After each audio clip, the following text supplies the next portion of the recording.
Les bibelots, les bidles, si beau, les bibelots, s'il est. S'il est un des bibelots, c'est bien le beau. On va vous parler de ce que vous buvez peut-être à cette heure-ci, de l'eau, non, du lait. On a dit beaucoup de mal sur le lait au cours de ces différentes sessions de Télématin. Alors, il a été réhabilité, etc., etc. Où en sommes-nous aujourd'hui? Figurez-vous qu'il y a eu un congrès sur l'ostéoporose qui a parlé de ça, et notamment d'une fameuse étude. Qu'est-ce qu'elle dit, l'étude? Oui, alors effectivement, c'était ce congrès qui s'est tenu à Florence ce week-end et on nous a présenté une étude qui nous montre la chose suivante. C'est-à-dire qu'on sait qu'il y a en France chaque année 50 000 fractures chez les femmes qui sont dues à l'ostéoporose après 60 ans, 15 000 chez les hommes dans la même tranche d'âge, environ 3,5 millions de personnes après 60 ans qui souffrent d'ostéoporose. Donc c'est un vrai problème, les fractures, parce qu'une fracture, ce n'est pas que la fracture, c'est les conséquences des fractures avec des interventions chirurgicales, des hospitalisations, parfois la dépendance qui va avec. Et tout cela a un coût. C'est chiffré à 4,8 milliards d'euros. Quel rapport par avec an. le lait?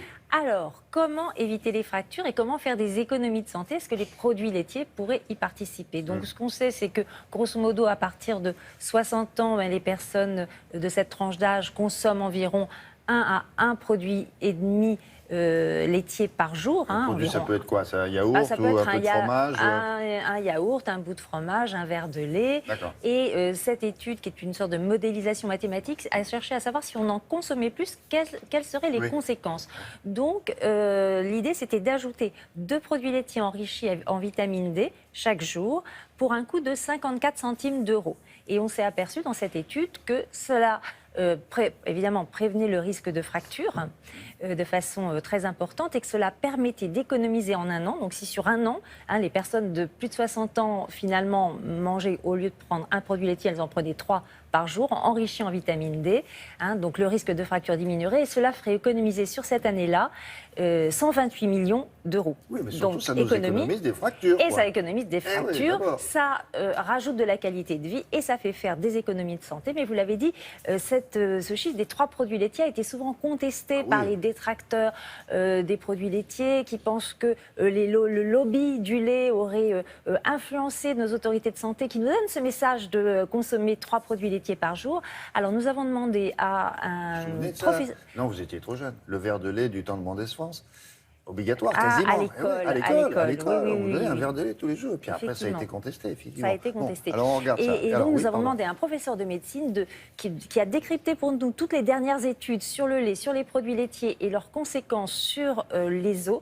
Donc il les a décryptées pour nous et il nous permet de faire un petit peu, de tirer le vrai du faux de toutes ces allégations que l'on entend sur le lait. On l'écoute.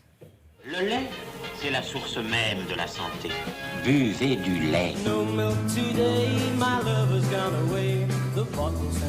Vrai, les produits laitiers préviennent les fractures, ils apportent un élément indispensable, le calcium, ils apportent également des protéines particulières et ils apportent des vitamines. Ces produits laitiers sont d'autant plus efficaces qu'ils sont enrichis en vitamine D.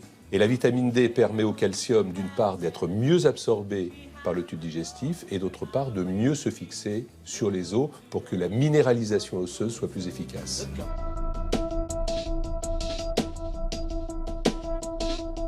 Vrai, quelques études contestent les effets bénéfiques des produits laitiers sur les os. Il y a des centaines d'études qui ont étudié ce sujet. 98% d'entre elles montrent un effet bénéfique des produits laitiers. Et 2% montrent un effet beaucoup plus complexe. En particulier, ce sont les très grands consommateurs de lait qui boivent plus d'1 litre, voire 2 litres de lait par jour, qui ont des fractures fréquentes. Ce qu'on pense, c'est que ces sujets-là ont une alimentation complètement déséquilibrée. C'est vraisemblablement la carence en certains aliments et pas l'excès de calcium ou de lait qui produit ces fractures.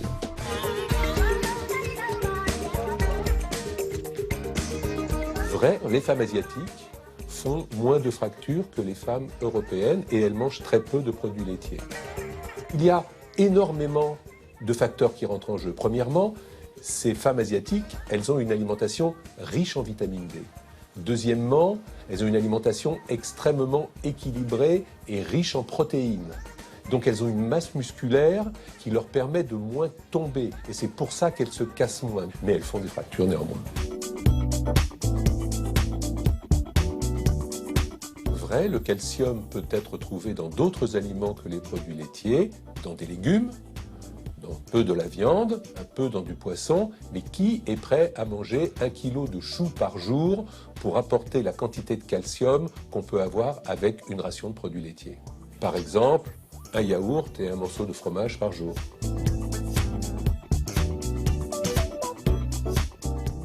Oui, à choisir à tremper dans votre bol plutôt qu'un kilo de choux. Un kilo de choux dans le café au lait le matin, c'est pas terrible. Hein. Un petit yaourt, c'est bien. Un petit yaourt, c'est pas mal. Alors, il en faut 3 produits laitiers par jour? C'est ce que nos autorités de santé nous disent. On est vraisemblablement dans la bonne fourchette. Maintenant, il y a une hygiène de vie globale, c'est-à-dire que si on consomme beaucoup de protéines, qu'on renforce sa masse musculaire, si on fait du sport après 60 ans, qu'on renforce ses os, on peut peut-être diminuer un petit peu la dose, mais c'est vrai que, allez, entre 2 et 3 produits laitiers par jour, ça devrait être la bonne fourchette, la bonne dose. Un petit bout de fromage et un yaourt, ça doit être possible, ça. Oui. D'accord. Si vous avez effectivement autour de 60 ans. Mais avant, c'est bien aussi. Mais bien sûr, et les Mais enfants, après 60 ans, c'est indispensable. pendant l'enfance, c'est quand même indispensable de fortifier ses os et de permettre une bonne croissance osseuse.